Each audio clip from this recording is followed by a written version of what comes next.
doing, Doc? I need fuel. Give me fuel, take a fly, ship me, trace it out of sight.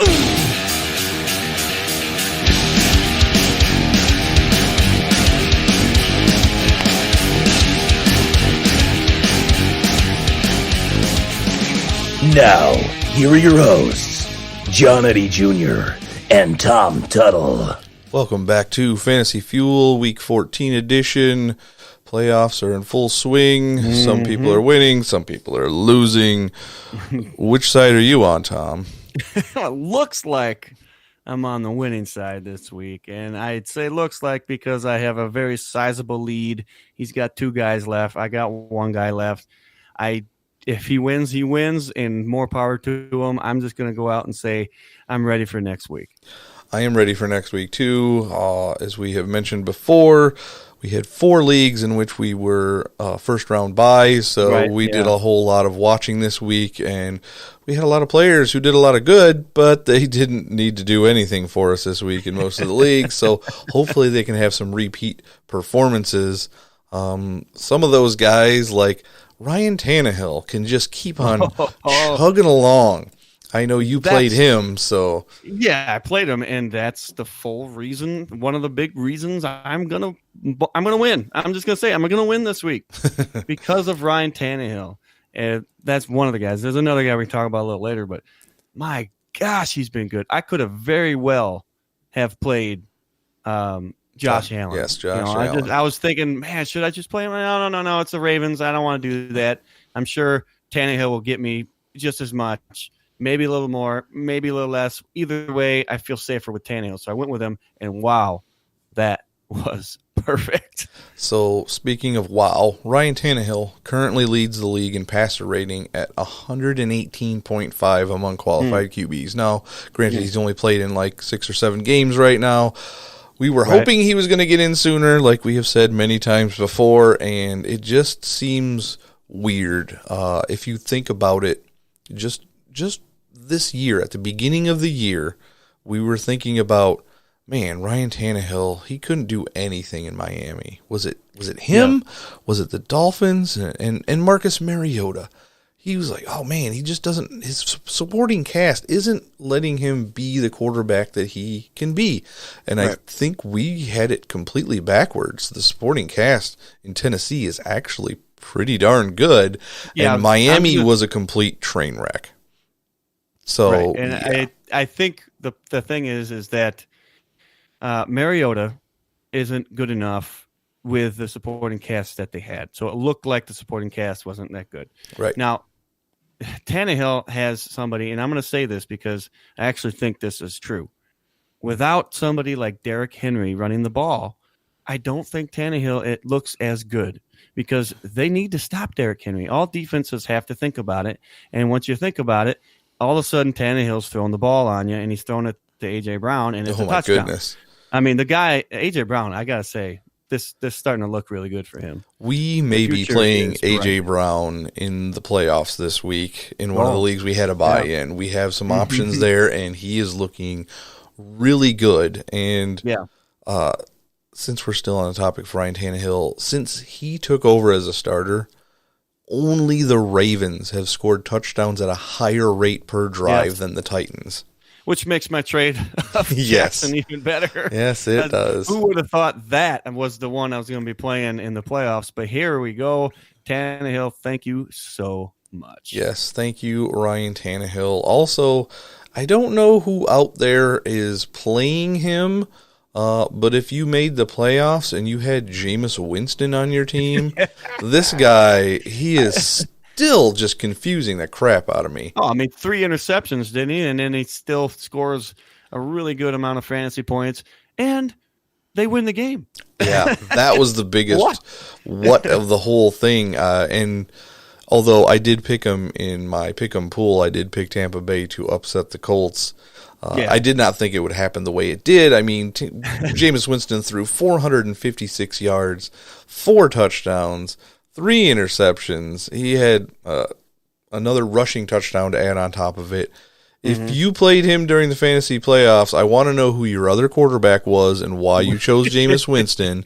I can't blame you. He has great weeks fantasy-wise, but my goodness, he's so hard to watch because you don't know if it's going to be a bomb for a touchdown or a boneheaded interception. And while we're on the subject of the Tampa Bay Buccaneers, we can talk about somebody who got a touchdown but got hurt. Yeah, we should. And Mike Evans. This is unfortunate. At least you got something out of him if you're playing him in a playoff game. Right. But it's unfortunate if you won, you're not going to have Mike Evans next week. So you're going to have to figure something out.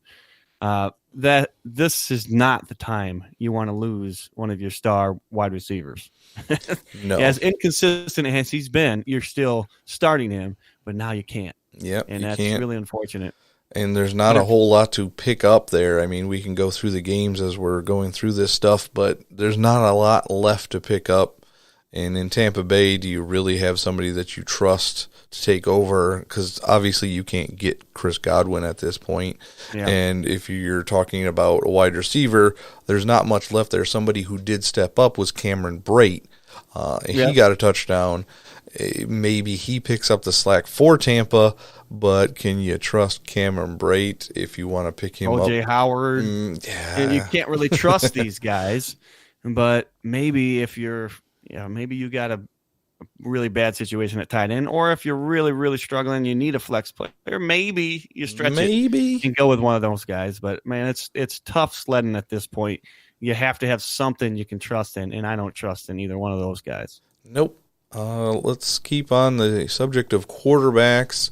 There was a guy, and it wouldn't have made a difference because my team went off again in my Superflex league. I was the top scorer. I ended up being a wild card playoff team, although the seeding really didn't matter as long as you made the playoffs. You made the playoffs. There were no bye weeks or anything. So I still had to come out and play, and my team did. I still have Carson Wentz, and I'm down by 25 points for the highest point total of the week yet again, and we score a lot of points for quarterback, so I may just keep on rolling with that highest point total. But the guy I played against, I can't fault him for doing it. It was a super flex. His two quarterbacks that he did play were Kirk Cousins against the Lions. Okay, I understand it. And Jimmy Garoppolo.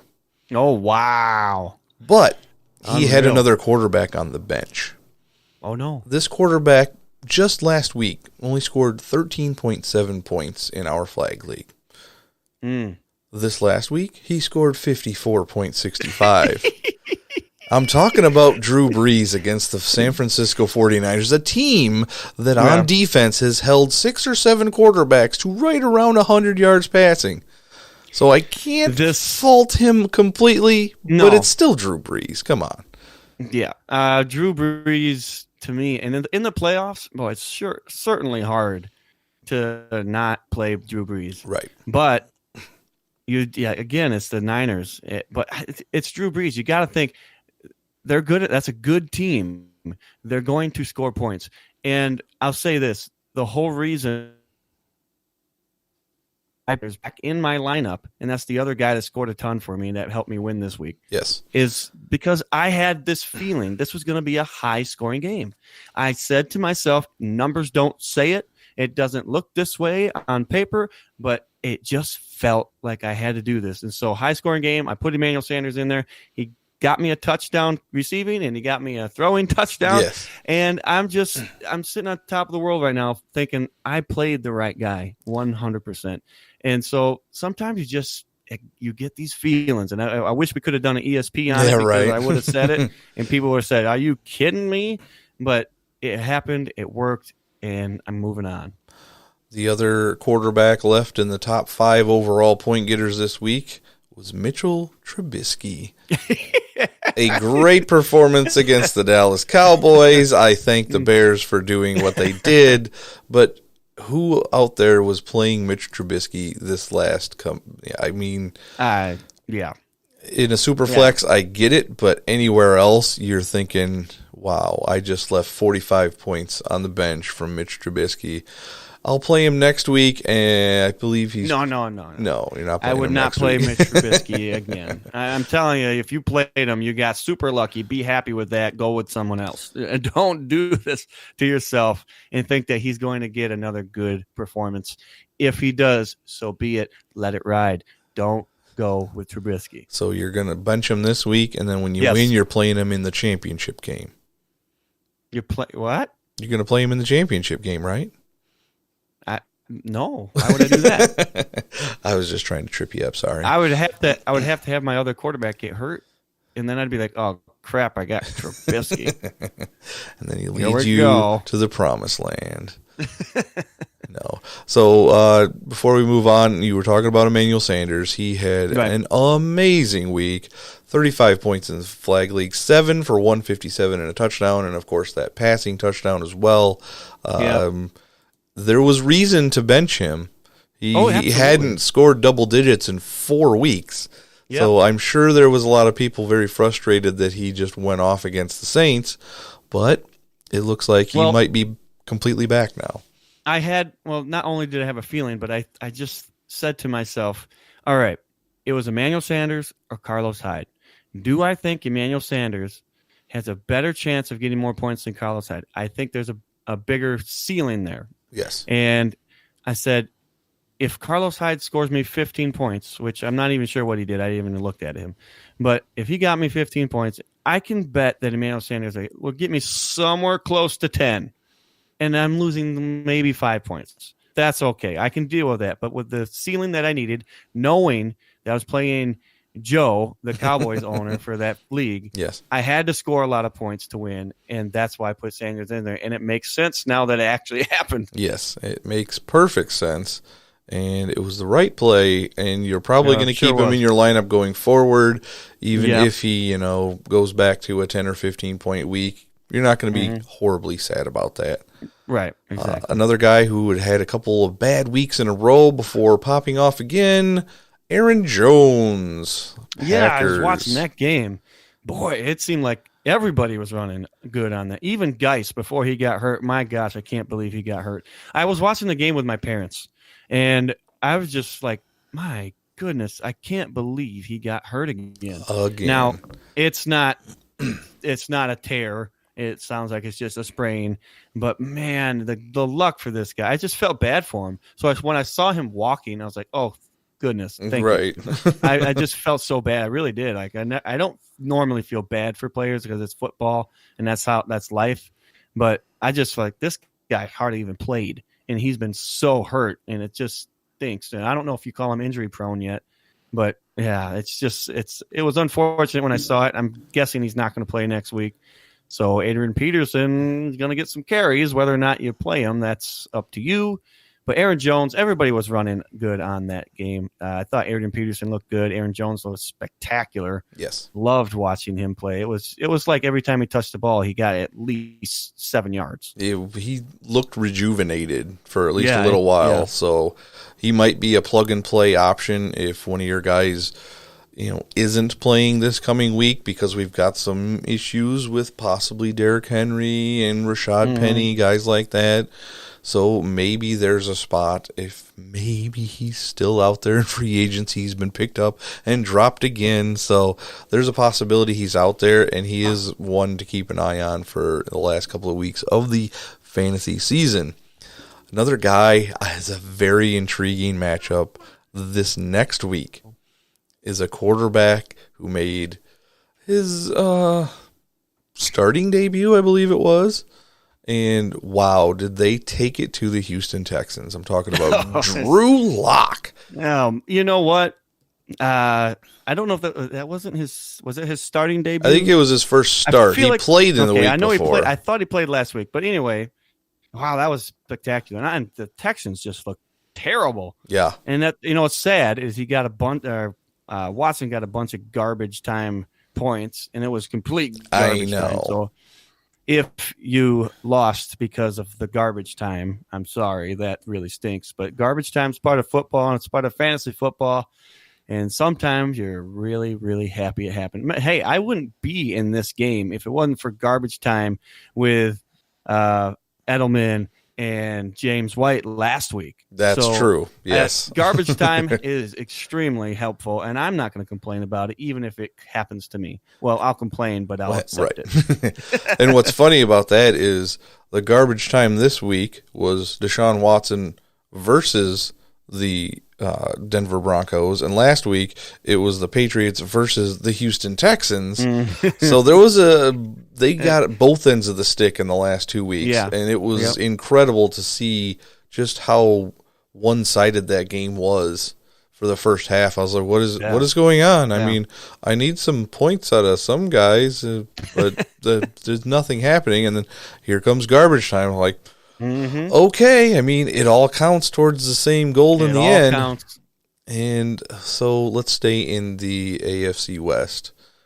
The there it is. That's the first time I've messed up in such a long time. The Los Angeles Chargers. Wow, they've not even been in San Diego for a couple years. I know, and people still do it, and I almost did it because I was looking at Phillip Rivers, and when I think of Phillip Rivers, I think of San Diego Chargers. But Phillip Rivers and Austin Eckler both had really good games.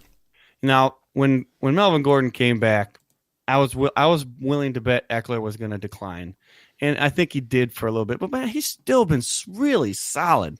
I mean, he's got to be close to top 5 for running backs right now. I think he still is close to the top 5, especially with the last couple of weeks. He's been putting up decent numbers, 22, 18, and then 35 again this last week. So he's still making his case. I can look at running backs really quick, see who the top 5 are right now. I'm thinking we already know who number 1 is. That's Christian McCaffrey, Dalvin Cook, Austin Eckler. Wow. Still number 3. Yep. Wow. And right behind him, that's saying something. Yeah, behind him is Derrick Henry and Aaron Jones. So there's your top 5 right now for fantasy, at least in the flag leagues. We didn't really talk about this last week because we were talking about where players are going to go, and I don't think we talked about Eckler. Where do you expect him to go next year? Oh, man, that is a very good question, one that I'm sure we will talk about multiple times on the offseason. I mean, right now, if you just think about teams that need a multi-purpose running back, who are you talking about here? You're talking about, nobody in the NFC East is going to. The AFC East, you could see, I mean, obviously the Dolphins need somebody, but why would he go to the Dolphins? The Bills don't need somebody. They've got Devin Singletary. He's not going to go to the Patriots probably. And the Jets, I mean, unless for some reason they trade Le'Veon Bell away. I could see that happening, but it's a possibility. Let's move on. AFC North. Well, the Browns aren't going to take him. They got plenty of running backs. The Steelers, they have injury-prone running backs, but when they're on the field, they're good. The Bengals, I could see them wanting him. Possibly. The Bengals and Joe Mixon. He's actually finally been consistent the last few weeks. Yeah, he had a very good week this last week. And then who am I missing? Oh, the Ravens. They're probably not going to take a running back either.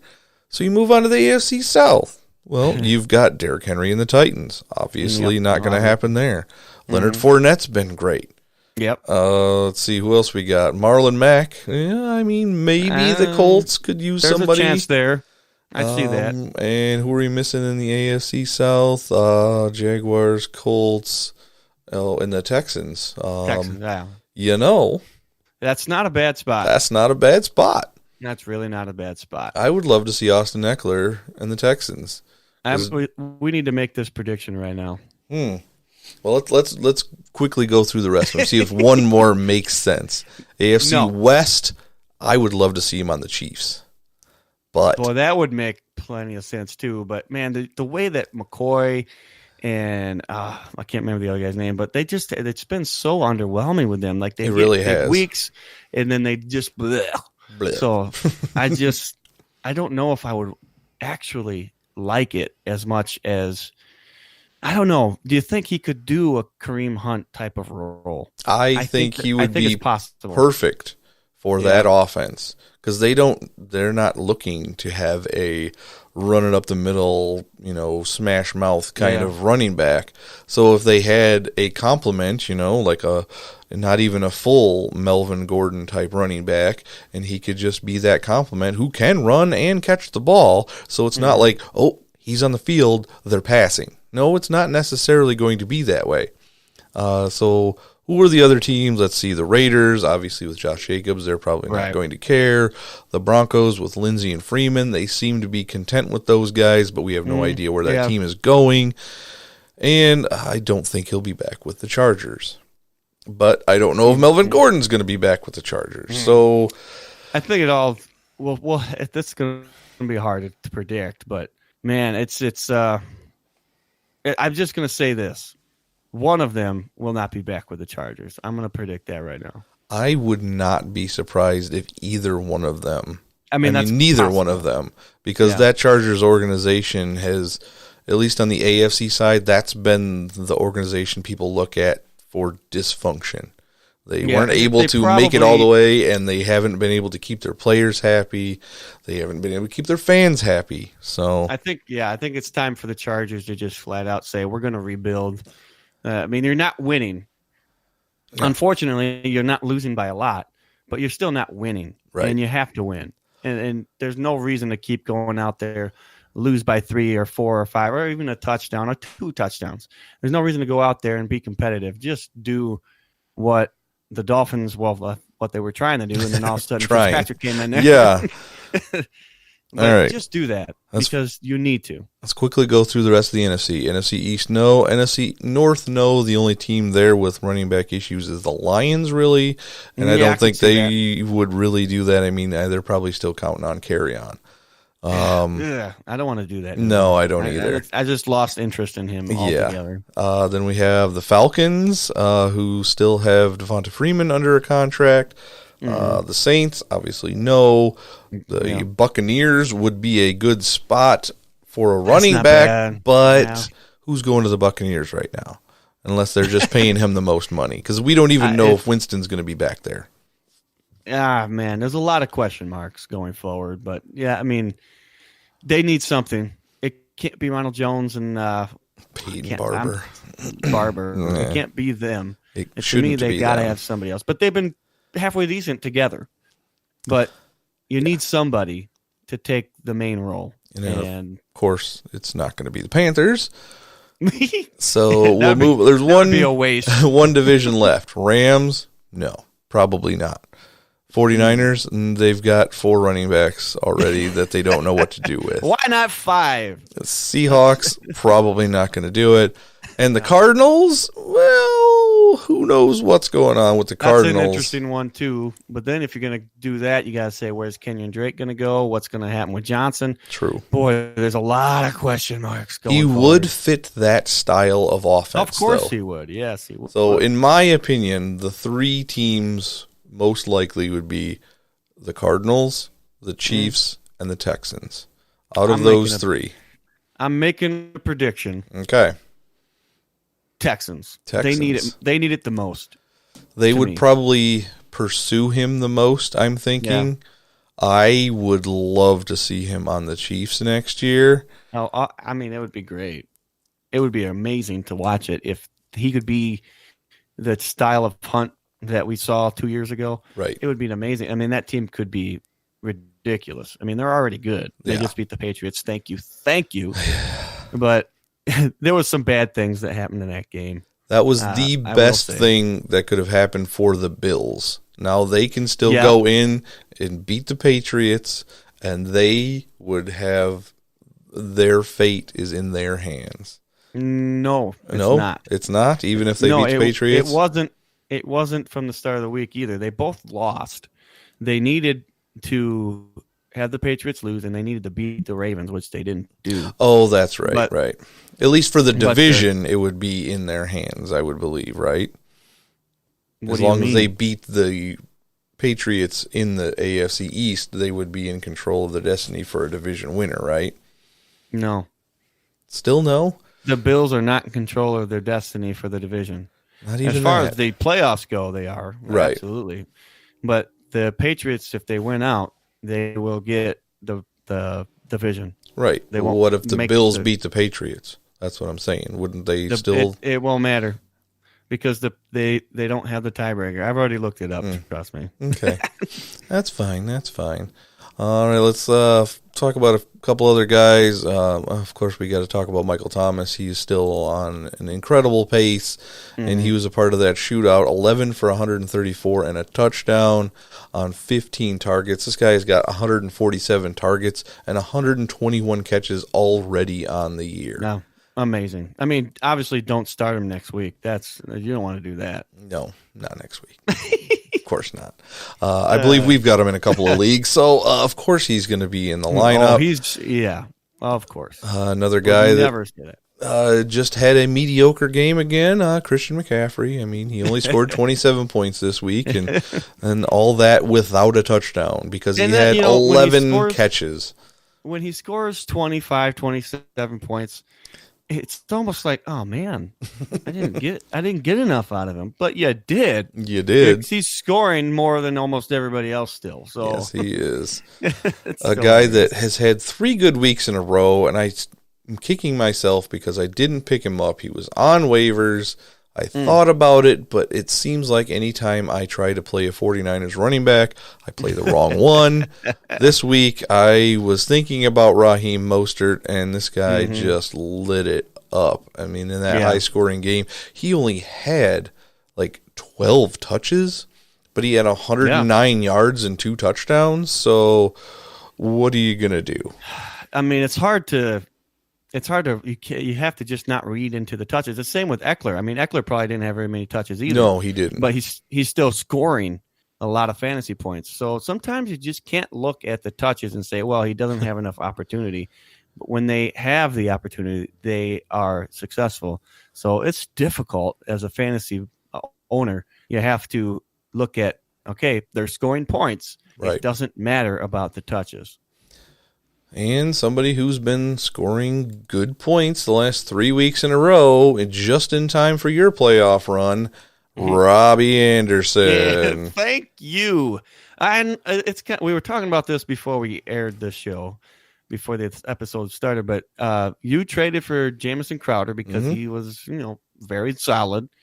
And all of a sudden, the moment you traded for him, it flipped. It did. And Robbie Anderson started getting all the looks and all of the, receptions, touchdowns, yardage, everything. And that's pushing me through this playoff round as well, because when he gets 25 points, I'm sitting really good because I'm used to like a 5 or a 10-point game out of him. Right. So that's huge. Yep. And now he's been getting a decent amount of targets as well, and that's been the main reason. I mean, the last 2 weeks he's had 10 and 11 targets, which what was Crowder used to be getting, and you're right, it just completely flipped, and I'm not in the playoffs and you are, and that's part of the reason why. It is part of the reason why, and I wouldn't be surprised if it flipped back next week. Yeah. And then flipped back the next week. Like, the Jets, I just can't predict what is going to happen there. I would love to be able to, because then I could just say, well, is it worth watching? No, it's not worth watching. Right. But I don't know. I'll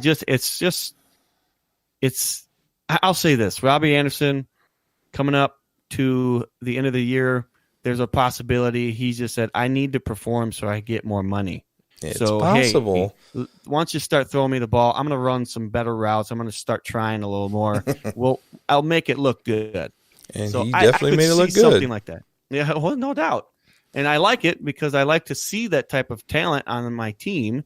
And if I could be right and I could be wrong, but I'm pretty sure the Jets still have a chance for the playoffs if they win the rest of their games. They were not eliminated. That is all I know yet. I see every time a team is eliminated, there is a post about it. So, yes, they have not been eliminated. If they win the rest, the Browns lose the rest. And then the Steelers and the Titans. Everybody else has got to lose like 2 out of 3. And we're not holding our breath.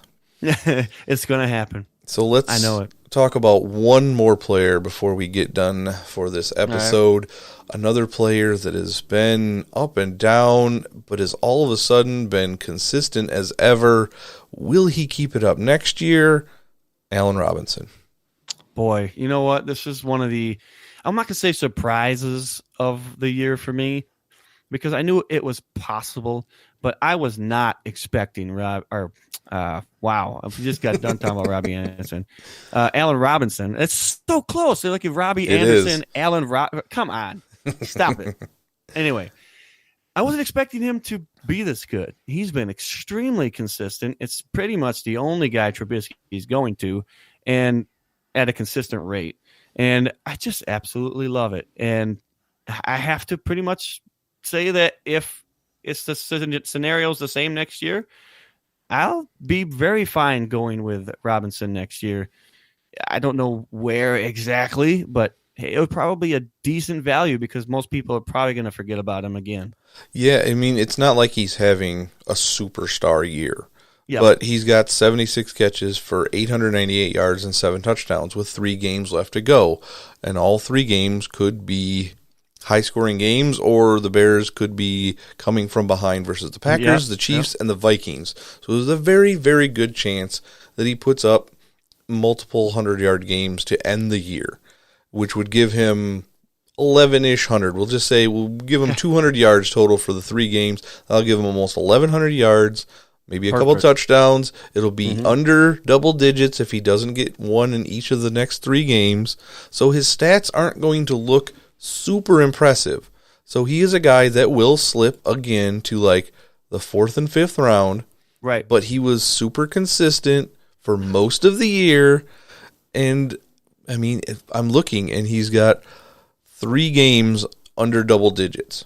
But most of these games, there's a 22, a 23, a 22, 15, 25, 29, 13, 12, 18. That is pretty darn beautiful. Good. Yeah. That's going to win you leagues. Having a bunch of guys like that will win you leagues, and that's why you draft and you trade and you pick up free agents that are consistent. And you accidentally run out your timer and take Allen Robinson in the 5th round of a draft, not wanting him, but him being a major part of the reason why you got a 1st round bye this year. That's one way to do it. Not saying anybody did that in particular. I'm just saying that is a possibility of things that can happen to you during your draft. And so you're telling me it didn't happen to you. Because that was pretty specific. I can neither confirm nor deny. Okay. So, yeah, that's going to do it for us. Hopefully you guys are all still in the playoffs, and hopefully you're going to win a lot of money. I know I am looking forward to the next week when we can finally get our guys and our teams finally into the thick of things. Next week is huge. Yes, next week is huge for a lot of different reasons. You have got, the 4 that we do together. Right. Then there's the Flag League you're still in.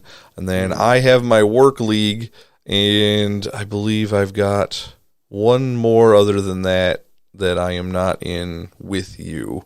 So 6 leagues for me. Unfortunately, the listener league, we both kind of sucked in. Well, that's for everybody else. So, yeah, we'll talk about the playoffs and that once everything is set and gone, and somebody's going to be winning a jersey, and that'll be cool. Hopefully it won't be another Dallas Cowboys jersey that we have to send out this year. That was painful to have to look at. But no, that's okay. I guess that'll do it for us. Do you have any last thoughts on week 14 and moving into next week? I don't. I think it's been a good conversation. Okay, I guess. Thanks for listening. If you aren't and want to, please listen and watch us on Twitch, twitch.tv/fantasyfuel. You can find us everywhere on podcasts and at Twitter @fantasyfuel, facebook.com/fantasyfuel. All those good things you probably all know by now and you've heard a million times. So I'll say it again. Thank you for listening, and don't forget to stay fueled up during the fantasy football playoffs.